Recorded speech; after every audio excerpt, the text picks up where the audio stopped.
Esto es Imagen Empresarial y esta mañana está con nosotros Juan Pablo Martín del Campo, director general de Trump en México, es las motocicletas y presidente de la Asociación Mexicana de Importadores y Fabricantes de Motocicletas de recién creación. Juan Pablo, buenos días, gracias por tomar la Rodrigo, llamada. buenos días, muchas gracias. Gusto saludarte a ti y a tu auditorio. Al contrario, bueno, primero saber quiénes forman parte y cuál es la lógica de la Asociación Mexicana de Importadores y Fabricantes de Motocicletas. Digo, el nombre lo dice en sí mismo, pero bueno, saber cuál es el objetivo que están planteando. Claro, mira, estamos actualmente como socios de la Asociación de Fabricantes e Importadores, 13 de las principales marcas que representamos alrededor del 87% del volumen de ventas de motocicletas en México. El objetivo de la asociación es, bueno, primero tener información de lo que sucede en el país, porque no se tenía una información clara y seguimos en busca de esto a través de tener más miembros. Y por otro lado, es pues desde luego que defender los intereses y ayudar también al crecimiento del mercado a través de la relación pues, con los diferentes actores, tanto con autoridades como con gente de la iniciativa privada. Claro. Entonces, en esencia es lo que hacemos. ¿Cuántas motos se han vendido, por ejemplo, en la primera mitad de este 2023, más o menos? ¿O qué cifras hay? Mira, el año pasado se vendieron 250,000 motocicletas. Nosotros estamos estimando un crecimiento de 7% año con año. Entonces, esto nos llevaría a una venta en este primer semestre de alrededor de 630,000 motocicletas. O sea, más o menos poquitito más que el número de vehículos que se venden, ¿no? Estaríamos hablando. Correcto, correcto. Sí, se vendieron ya más motocicletas en México que vehículos ligeros. Entonces, sí tenemos ya por primera vez en la historia un crecimiento mayor. Y esto también nos da una cifra bien interesante porque México se colocó como el país donde más motocicletas se venden en toda América Latina, ya pasando a Brasil. Ah, qué interesante. Y en ese contexto, supongo que mucho tiene que ver con las plataformas de comercio, es decir, vemos muchos repartidores, obviamente. ¿Son motos de cuántos centímetros cúbicos en general las de mayor volumen? ¿125, 250? Exacto. Exactamente. Esto nos lleva a motocicletas entre 125 hasta 175 centímetros, un poquito abajo de 200, que es donde está el volumen más importante. Y esto se concentra sobre todo no solo en plataformas, sino en una gran cantidad de personas que utilizan la motocicleta como medio de transporte y como una ayuda a su ingreso individual, ya sea a través de plataformas o de alguna otra manera, donde la motocicleta juega un papel muy importante en la economía de gran cantidad de la gente. Claro, y además, bueno, pues también el consumo de combustible, ¿no? Porque evidentemente, aunque digamos relación peso combustible, Sí. habría que verla, pero pues evidentemente consumen bastante menos combustible que un coche. Correcto, y además de esto tienes unos costos mucho menores en mantenimiento. Cualquier pieza es obviamente menor de costo. Una llanta de motocicleta cuesta menos que una llanta de automóvil. Lo mismo sucede con la mayoría de las piezas. La otra cosa es que en muchos de los modelos de motocicletas, sobre todo en esta cilindrada, el mantenimiento es sencillo y la gente le da mantenimiento a sus motocicletas. Claro. Entonces se ha convertido en una increíble alternativa de transporte individual. Ahora, en el mercado premium, por ejemplo, de la empresa que tú encabezas, ahí cómo está México. ¿Qué tan grande es el mercado? Ahí el mercado es muy pequeño. Nosotros, igual por las cifras que tenemos, estimamos que pues no llega más de 3%, 2% de las ventas que tenemos, entre 2 y 3%. Hay varias marcas en el segmento, pero es una medida que bueno, pues va de acuerdo también a otras eh, proporciones que tenemos en mercados similares, ¿no? Donde la venta de estas Claro. motocicletas premium está en ese grupo y el fuerte de las motocicletas se encuentra en estas motos de trabajo. Hay un fenómeno que se ha dado últimamente y es este cambio de cilindrada que empezamos a ver. Las motocicletas que se usaban para estos servicios empezaban en los 125 a 175. Ahorita vemos que ya hay un aumento, la gente empieza a cambiar de estas motos por motocicletas de mayor cilindrada y pues lo asumimos a dos factores. Por un lado, que la gente cuando compra su primer motocicleta quiere ir cambiando por cosas, igual que sucede con los automóviles, por motocicletas con mejores características o más grandes. Y la otra cosa, que es un fenómeno pues tal vez muy particular de Ciudad de México, es esta legislación que no permite las motocicletas de menores a 250 centímetros Exacto. en las arterias, en las vías primarias. Sí, que bueno, ni se respeta, ¿no? Cuando uno va en periférico, Sí, pues sí, las ves de todo tipo de así motos, que es un tema. Ahora, ¿qué hay o cómo ven ustedes como asociación el tema de, pues no sé cómo decirlo, pero los permisos, si debieran ser diferenciados, sobre todo porque una moto requieres mucho más habilidad, entrenamiento y conocimiento con respecto a un coche, sobre todo por la fragilidad de las motos y porque es muy distinto. Por ejemplo, pues hay que asumir que los coches no te ven, ¿no? sí. Y una moto no es un coche y el riesgo para el motociclista es mucho más grande. ¿Cómo? Y sobre todo por esto que mencionábamos, ¿no? El volumen que ha crecido muchísimo. ¿Cómo lo ven ustedes? Mira, fuimos los primeros en empujar que se tuviera una licencia para motocicletas, sobre todo en Ciudad de México. Ujú. En muchos estados del país existía la licencia diferenciada. En Ciudad de México, la misma licencia de automóvil te permitía manejar una motocicleta. Entonces, creo que como primer paso ya logramos una licencia. Para la obtención de la licencia se requiere tener capacitación, hay que tomar un curso, llevar el comprobante del curso para obtener la licencia. Entonces, lo vemos con buenos ojos, pero creo que tiene que venir amarrado de un cambio integral de varias cosas, porque desafortunadamente, como lo sabemos, cuando pasan estos requisitos se genera de la mano muchas veces corrupción. Ujú.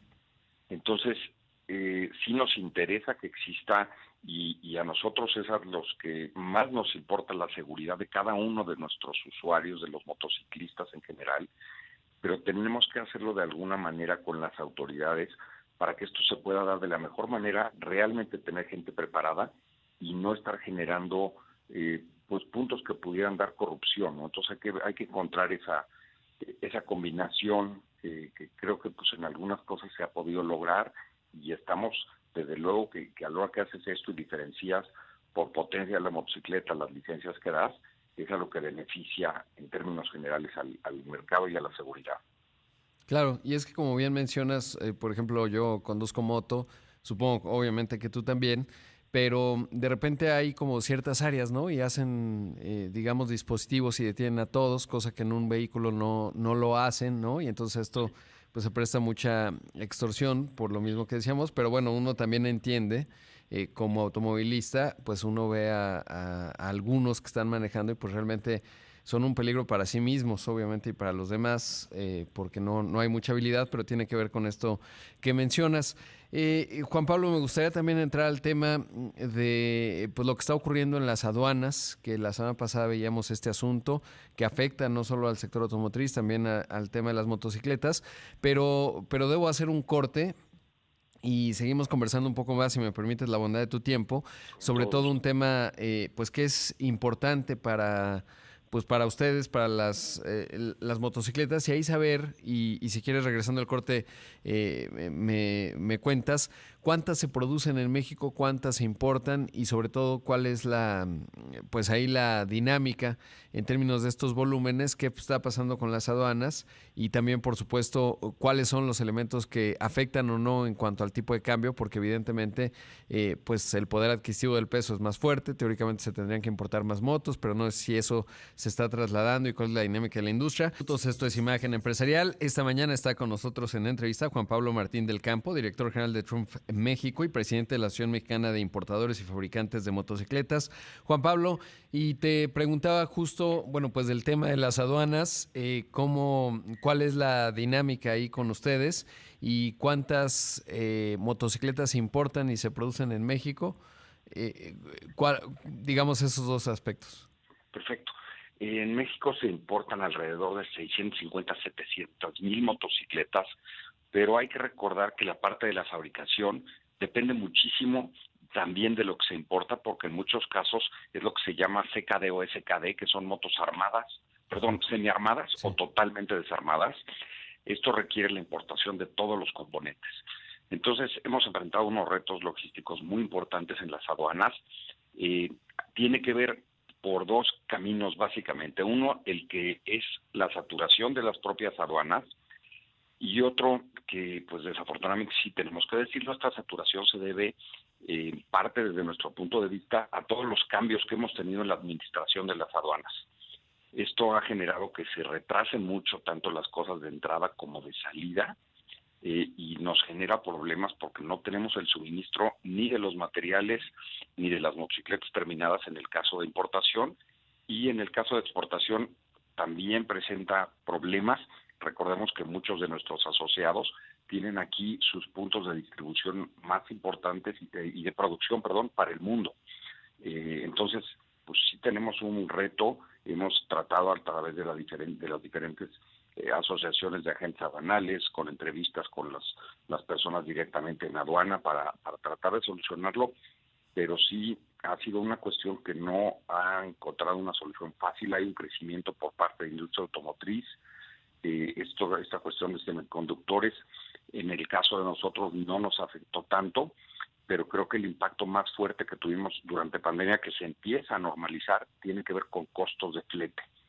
Siguen estando casi 100% más arriba de lo que teníamos antes de pandemia los costos de flete, pero llegaron a estar 800% más arriba. Entonces, desde el inicio de la pandemia, como industria hemos enfrentado primero toda esta parte de fletes provenientes de Asia, y ahora un retraso desafortunadamente en las cuestiones de aduana en México. No, pues qué complicado. Ahora, se importan, ya nos decías, 600,000 aproximadamente, obvio. ¿Y cuántas se exportan? Alrededor de 200,000 motocicletas, 250,000 motocicletas son exportadas. Esto es motocicletas terminadas y de diferentes tipos por parte de varios de nuestros asociados. Claro. Supongo que como ocurren muchas cadenas de valor, ¿se importan desde China en particular, desde Asia? Principalmente nuestros proveedores vienen de Asia, para toda la parte que es manufactura y motocicleta terminada en este segmento de moto de trabajo. Qué interesante.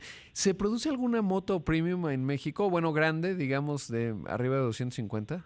No. No, En ¿verdad? México la fabricación, el ensamble, sobre todo porque no podríamos hablar de fabricación, se están desarrollando diferentes proveedores. Ah, En un principio las motocicletas cuando se importaban se hacían como un SKD, medio desarmadas. Ahorita ya se importan totalmente desarmadas y se empieza a hacer la integración ah. de proveeduría nacional.